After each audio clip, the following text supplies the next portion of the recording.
The war did not begin with a shot. There were no soldiers moving, no cities burning, no sirens tearing the night apart. What broke the Middle East began quietly. On paper, far from the dust and heat of the land it would haunt. It began in rooms where the air was heavy with ink and ambition, where men spoke in measured tones about borders they would never have to live inside. The first violence was administrative. Lines were drawn not to reflect what existed, but to solve problems elsewhere, to balance empires, to reward allies, to simplify a world that refused to be simple. The map was not designed to create peace. It was designed to end inconvenience. And in doing so, it trapped history. Before the lines, the region had never been unified in the way Europe understood states. Power shifted through empires, tribes, religious authorities, and cities whose influence rose and fell organically. Identities overlapped, allegiances were layered. Conflict existed, but it was diffuse, negotiated, localized. There were no clean borders because life itself was not clean. Some regions were not shaped to thrive. They were engineered to be managed. Modern Middle Eastern states were not built around coexistence or stability. Their borders, governments, and economies were often designed to remain dependent. Predictable enough to control, unstable enough to never unite. We examined policies, agreements, and interventions that prioritized access and influence over peace. I'm Ryo, and here we don't just study conflicts, we expose the systems that keep them alive. The map changed that. It froze movement into shape. It turned fluid identities into permanent categories. It took differences that had coexisted in tension and locked them into enclosed spaces where they could no longer breathe. This was not ignorance. It was calculation. Western powers knew the region was complex. They knew sex overlapped. Tribes crossed distances. Faiths coexisted uneasily. But complexity was the enemy of control. A manageable Middle East required reduction. Simplification. A structure that could be governed, influenced, and so the borders did not create divisions. They imprisoned them. Have you ever looked at a map of the Middle East and wondered why the borders looked so straight, like they were drawn with a ruler? Well, in some cases, they were. The story of how modern Middle Eastern countries were formed is a complex and fascinating one, filled with secret deals, collapsing empires, and rising ambitions. After World War I, the Ottoman Empire, which had ruled the region for centuries, fell apart. The victorious European powers, mainly Britain and France, saw an opportunity. In a secret agreement known as Sykes-Picot, they carved up the former empire's lands for themselves, drawing new lines on the map that often ignored the ethnic, religious, and historical ties of the people living there. This set the stage for decades of conflict and struggle, but also for the birth of new nations, from the deserts of Arabia to the coasts of the Mediterranean. Local leaders and movements fought for their independence, shaping the vibrant, diverse, and incredibly important region we know today. What followed was predictable, though it was never predicted honestly. Authoritarianism became the glue. Strongmen rose, not because they healed divisions, but because they froze them. They ruled by suppressing identity rather than integrating it. Order existed, but it was brittle. Peace existed, but it was conditional. Stability was visible, but it was artificial. From the outside, it looked like success. From the inside, it felt like pressure. Generations grew up knowing that certain questions could not be asked, certain identities could not be expressed. Certain histories had to remain private. The state demanded silence in exchange for survival. And for a time, that bargain held, until it didn't. Because repression does not erase division. It stores it. The map created states that could only function by denying reality. When those systems weakened through war, economic collapse, foreign invasion, or internal decay, the suppressed fractures did not emerge gently. Each conflict carries the same underlying rhythm. Borders that do not align with identity. Power structures that rely on coercion, external interventions that reshape balance without addressing origin. Religion is often blamed. It is a convenient explanation. Ancient, emotional, incomplete.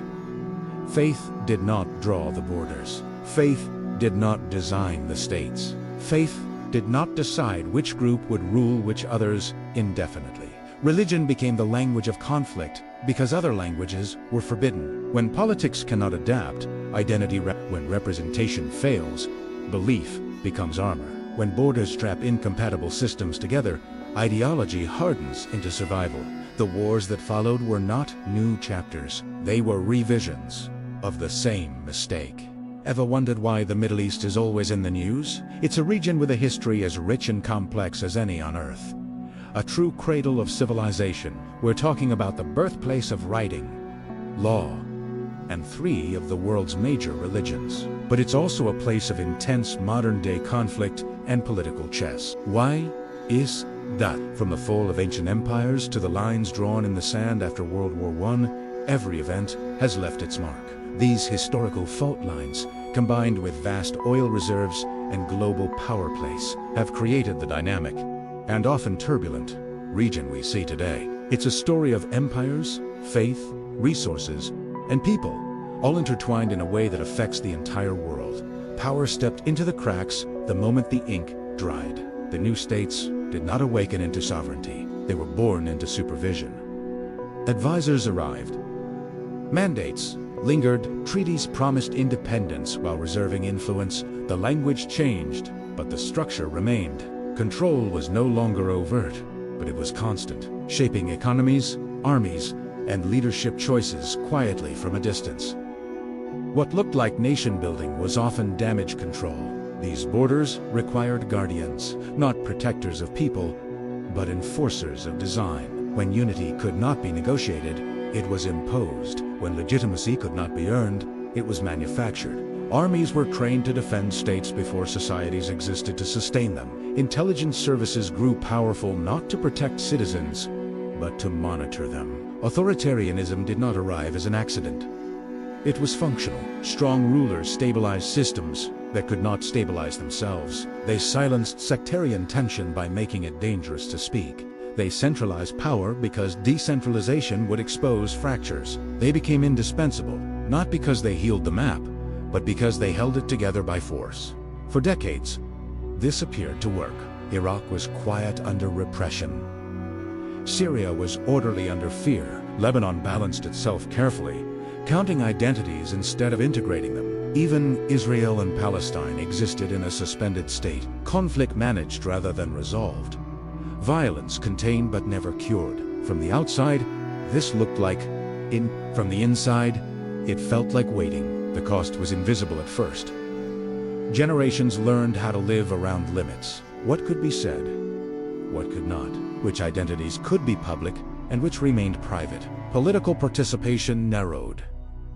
Dissent became treason. Stability was praised as progress, even as stagnation spread beneath it. The map demanded obedience, and obedience accumulated resentment. The first cracks did not come from religion. They came from economics, corruption, demography, humiliation. Young populations grew faster than opportunity. Resources concentrated around power. Entire communities felt locked out of futures they had not chosen to forfeit. The borders did not cause this pressure. They ensured it had nowhere to go. When systems began to weaken, the release was violent because it had been delayed too long. Iraq shattered when the external force maintaining its balance was removed abruptly, without replacement. Institutions collapsed faster than trust could be built. What emerged was not chaos from nothing, but competition from confinement. Groups did not suddenly become enemies. They became rivals for survival inside a structure never designed to adapt. Syria followed a similar path, but slower, more suffocating. Protest began not as sectarian revolt, but as demand for dignity. The response was repression. Repression hardened identity. Identity militarized. What had been political became existential. The map watched silently, as it always had. Lebanon's balance failed differently, not through immediate collapse, but through paralysis. The system froze as demographics shifted, as external influence returned through proxies, as memory resurfaced without resolution. Violence returned not because coexistence failed, but because it had been managed rather than understood. And Palestine remained unresolved by design, not forgotten managed. negotiated endlessly without finality, promised solutions without conclusion. Each generation inherited a conflict framed as temporary, while living inside permanence. The map insisted on postponement, and postponement bred radicalization. Religion became visible because it was legible. It offered language where politics had failed. It provided identity where citizenship felt hollow. It organized communities when the state could not. Faith did not ignite these conflicts. It gave them structure when nothing else remained trustworthy. Blaming religion simplified what was structural. It shifted responsibility away from decisions made long before the first suicide bombing, the first siege, the first uprising. It allowed observers to believe the violence was ancient, inevitable, unsolvable rather than designed, delayed, and repeatedly mismanaged. Every modern war in the region echoes the same origin. External powers intervene, remove pressure, destabilize balance, then attempt to rebuild within the same borders that created the instability. New leaders inherit old structures. New wars replay old fractures. Solutions are proposed without revisiting the original design. The map is never questioned, only the people living inside it. What appears as endless conflict is often the same conflict restarting because its cause remains intact. The borders stay. The grievances evolve. The violence adapts. Each war feels unique, but they speak the same language of confinement and release. And every time the fighting pauses, the region does not heal. It holds its breath because nothing has changed at the foundation. Syria, Iraq, Israel, Palestine, Lebanon, these are not separate tragedies unfolding independently. They are chapters in a structure that never resolved its first contradiction. Each ceasefire is provisional, each peace agreement incomplete, each reconstruction temporary. The map still governs outcomes, and as long as it does, stability will remain deceptive. Calm will remain conditional, and every silence will feel like preparation rather than peace. The question is no longer whether the map broke the Middle East. It is how many times the region can be asked to survive the same mistake, rewritten with different names, different flags, and the same consequences. And the most unsettling truth remains just beneath the surface. The borders are still there. The borders endure because undoing them would require admitting why they exist. No power likes to revisit its first mistake. It is easier to manage consequences than to confront origins. Easier to explain violence as cultural, religious, ancient anything. That suggests inevitably then to acknowledge that instability was engineered, not accidental. The map survives because it absolves those who drew it and imprisons those who live within it. Every generation in the Middle East grows up inside a structure it did not choose. They inherit states before they inherit citizenship, flags before legitimacy, armies before trust. From childhood, they learn the limits of expression, long before they learn the language of participation. They are told who they are by documents, by sect, by neighborhood, by history, selectively taught. Identity becomes not a choice, but a position assigned by geography, and geography in tis regiones. Destiny imposed. When wars erupt, they are framed as failures of society, rarely as failures of design. The language of ancient hatreds resurfaces each time violence returns, as if repetition itself were proof of inevitability. But repetition is often evidence of something unresolved, not something eternal. Syria did not become a battlefield because Syrians desired war. It became one because a system built to suppress difference lost its grip, and nothing legitimate replaced it. The collapse exposed every fault line at once: sectarian, ethnic, economic, generational. The war did not create these divisions, it activated them. Iraq's implosion followed the same rhythm. Remove the force holding incompatible structures together without rebuilding legitimacy, and competition becomes survival. Power vacuums are never empty. They are filled by identity, by fear, by memory. Militias replace ministries. Loyalty replaces law. Violence becomes governance.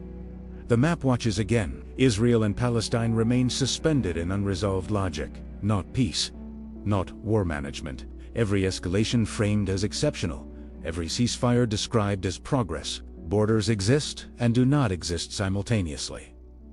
Sovereignty is partial, conditional, negotiable. Generations grow up inside uncertainty that hardens into certainty of a different kind. That nothing will end. Lebanon's paralysis speaks the same language more quietly. A system designed to prevent domination by anyone now prevents movement by everyone. Balance becomes stagnation. Coexistence becomes exhaustion. External powers return through proxies because internal legitimacy is too weak to keep them out. Each conflict appears local. Each cause appears specific. But the pattern is consistent. When artificial borders meet demographic change, pressure builds. When repression substitutes for reconciliation, stability becomes fragile. When external powers intervene without revisiting structure, they rearrange outcomes without altering cause. This is why wars keep returning in different forms. The original design never assumed adaptation. It assumed control. Authoritarian rulers once provided that control. Their fall was celebrated as liberation. But removing a lid does not change what is boiling underneath. Without new frameworks for inclusion, old identities rush to fill the space. Freedom arrives without infrastructure.